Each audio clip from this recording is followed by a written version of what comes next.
Any tips for increasing CV average damage at tier 10? So I am not a damage farmer. I identify two different types of CVs. One is a support carrier, one is a striker carrier. Striker specifically is a carrier player that is so consistent and so solid at dealing just shitloads of damage. Granted, carriers are a damage limited class. You only get a certain number of resources, which means you can only do so much damage per match. Depending on how aggressively the enemy uses their AA to block you. But what it means is that there are some people that are so extremely good at just dealing damage, that's how they win. They run around hurting things a lot. While I'm not a striker, you know, I shoot a lot of things in a CV, so... Oh my god, please.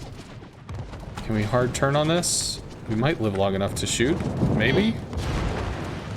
I think that's a kill. Work on the North Cal. Enemy destroyer found.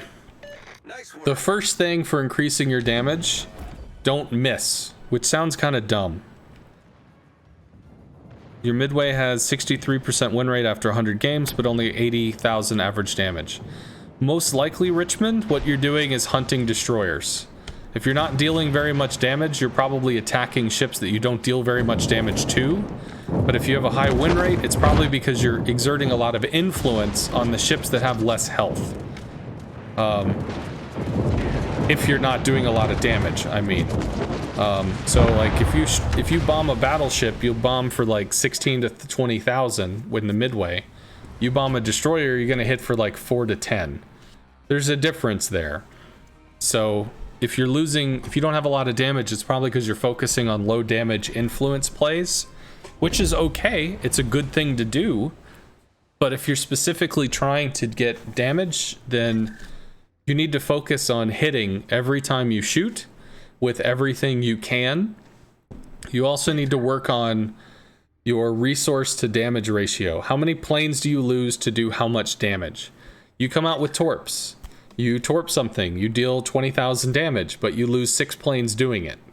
So that's 6 planes gets melted into 20k. That's what you get. That's all you get. Those planes are dead now. Can you convert, can you do 3 planes for 20,000 damage? Because then if you get that, you could do it twice. Lose 3, get 20,000, lose 3, get 20,000. Well, that's 40k, especially if you get floods or something. So it's about 1, hitting. It's about 2, resource trades. How much are you losing to get this much damage? 3, you need to be very vigilant in terms of damage controls. You need to try to focus on, did you set a fire? Did they put it out? Can you reset a fire within their damage con window so that you get a full fire or you get a full flood? You have to pay a lot of attention to that. If you're trying to get your damage up, you're going to be interacting with non-nimble cruisers. Petropavlovsks, Moskvas, things that are just going to sit there and get shot, and battleships. Sometimes that's hard. Sometimes the battleships are grouped up. You don't really have a good way to go. So you have to kind of fall back to how many planes am I losing to be able to do something? What's that number? What's the number that works? How do you make it? How do you make that number come out to the good in the end? But that's really what you have to focus on, because that's the process of farming damage. Well, so Atius says high damage is accurate, rapidly cycled attacks on high health targets. The rapid part is not necessarily the case. So I'm going to stop this for a moment to address this. I think I have a video on this, but I don't remember if I do, so I can't link it because I don't remember what the hell I would have titled it. So in terms of CV positioning, I think it was like a talking thing is what it was. If you have, we'll say aggressive positioning. So we'll pretend we're looking at that map that we just did. There's 3 caps, they're all in the center, whatever. Now in a CV, you could move your CV and you could bury this thing all the way to this island here, because there's like a big island that's in this area or something. You could bury your CV on this point, and you could come out and you could strike, and then you could strike, and then you could strike, and then you could strike. But again, rule number 2, there's damage divided by planes. So if you deal 10,000 damage and you lose 1 plane for it, that's a great damage to plane ratio. If you do a 10,000 damage and you lose 10 planes for it, that's extremely different. In a tier 10 match, you're going to expect to lose about 50 planes. So this is what you expect to lose. The only thing this allows you to do is attack faster, which means you're losing planes faster. If you lose 2 planes every strike, you're going to lose 2 planes, 2 planes, 2 planes, 2 planes, 2 planes. Eventually, that's going to burn through what you've got, and then you're not going to have planes for a while. This is advantageous if the match is a blowout. 6 to 8 minutes. You're going to blow through your clip in about 6 to 8 minutes. You're going to run dry, and then, the match is done. Yay! Well, you got a bunch of damage within the window of time that the match happened. When you stay back, as I tend to stay back, I don't really commit for the island dives and the bullshit like that. The amount of time it takes you to get from point A to point B is kind of baked into the regen cycle. So you use rockets, you use torps, you use bombs, you go back to rockets, whatever. As you're doing your rotation, they're usually going to have a squadron to be able to provide for you unless you took a particularly nasty hit, like you ate a shitload of flak, or you were forced to dive a destroyer that was buried in a pack of offal and you lost a bunch of shit for it. So having the further position is going to give you better timings for the regen rotations of your stuff. Having a closer position means you're going to attack very quickly, but you're going to blow through what you've got. And if you got a handgun, you shoot until your bullets are out, and then you got to reload. There's no way around that. This is going to be the same. You shoot until your bullets are out, and then you have to reload. But because you're playing more slowly, there's more time from point A to point B because you're not aggressively positioned from here. There is regen that's going to happen, so it's naturally you'll have something ready to use when it comes time to use it. It's not necessarily better or worse. If you're trying to go for the damage farming, high damage, high PR, whatever games, the biggest roadblock for you is how to, 1, I use all the resources I can within the time frame that I'm expecting to have, and 2, how do I get the best damage to plane ratio while doing it? And the way to make the damage better is to hit. So you need to hit, and then you need to read the map so that your plane loss is going to be as low as possible. But sometimes you're going to take loss. It just is what it is.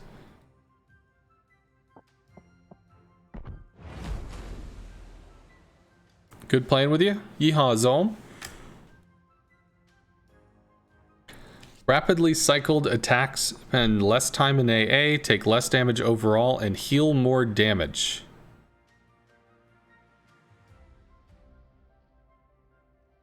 Rapidly cycled attacks spend less time in AA, take less damage, and heal more damage. I'm sorry, you're gonna have to explain that one. The spend less time in AA, I don't know why you're saying that. Every attack is going to have an attack period where you're going from either outside of the AA through the AA to strike, or you're going to have an attack period where you're cycling in the AA, coming back in to strike. Either way, there's an AA window between strikes. Typically, the way that I teach Carrier is that every time you strike a ship, that ship is going to have a number, an imaginary number. It kills 1 plane per attack. It kills 2 planes per attack. It kills half a plane per attack. Whatever that imaginary number is, that's what it does. So you come out, you strike, you fastly cycle another attack, you come in, you strike, you're going to lose 1 plane, 2 planes, half a plane. That shit doesn't change. So I don't know where the take less damage overall comes in with the rapid cycle attack thing. Unless there's a specific way you're trying to say that you mean.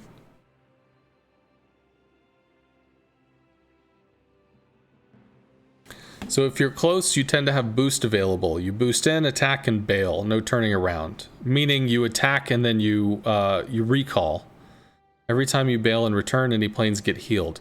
So, alright. Well, I mean, just because this is interesting, I guess. So what he's saying is, if you have your carrier located here, and because there's an island that's keeping you safe from whatever the bad guy is, and there's a bad guy over here doing bad guy stuff. Bad guy's AA goes out to this distance, we'll say. And just for understanding purposes, we'll give him a mid-range, and then we'll give him a short range. Because I do draw this a lot as a reinforcement mechanism. So this is going to go out to X range. This is 3.5. This is, say, 2. It's not drawn to scale, whatever. So what he's saying is, you're going to lift off. You're going to penetrate the AA here. You're going to go in. You're going to strike and immediately recall. Gone.